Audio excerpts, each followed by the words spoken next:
Quand vous pensez décroissance, ils pensent démographie. Quand vous pensez laïcité, ils pensent charia.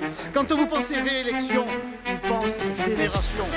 Avec vos lois démocratiques, nous vous coloniserons. Avec nos lois islamiques, nous vous dominerons.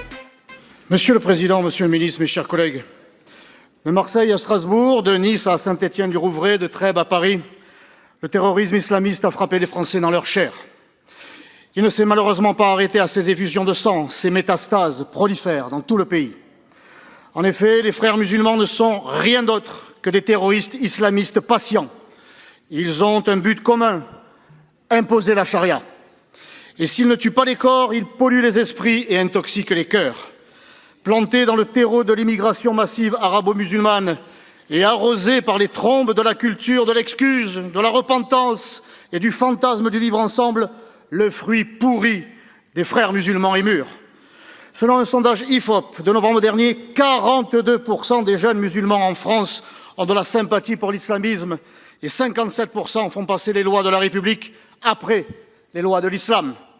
Quel que soit votre degré de reniement, ils ne cesseront jamais de nous considérer comme des croisés, des mécréants, des impurs. Et si nous essayons de les acheter avec des milliards d'euros d'argent public, ils s'en moquent éperdument. Ils ne veulent pas de notre modèle de société désacralisé qui se résume à leurs yeux à consommer et à jouir sans entrave.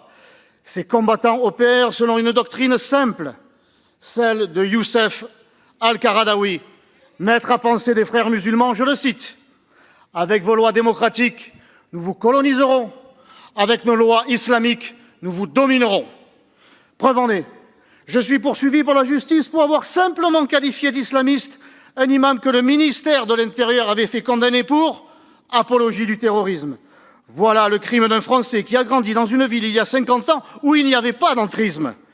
Aujourd'hui, un quart des mosquées à Marseille sont islamistes et la gangrène gagne les communes aux alentours. Chers collègues, mesurez le décalage. Quand vous pensez décroissance, ils pensent démographie. Quand vous pensez laïcité, ils pensent charia. Quand vous pensez réélection, ils pensent génération. Ils ont un peuple, un projet politique et le temps long. Aussi, je vous le dis, tout ceci finira mal, très mal.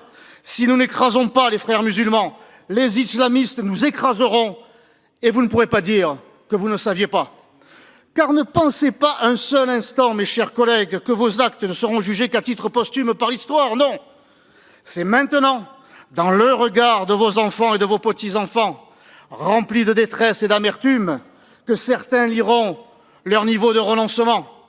Et c'est lorsqu'ils vous demanderont pourquoi, en tant que parlementaire, mais surtout en tant que Français, vous n'avez pas agi pendant qu'il était encore temps, que résonnera pour d'autres leur degré de compromission. Alors, mesdames et messieurs les sénateurs de la République française, nous sommes en guerre. Choisissez votre camp.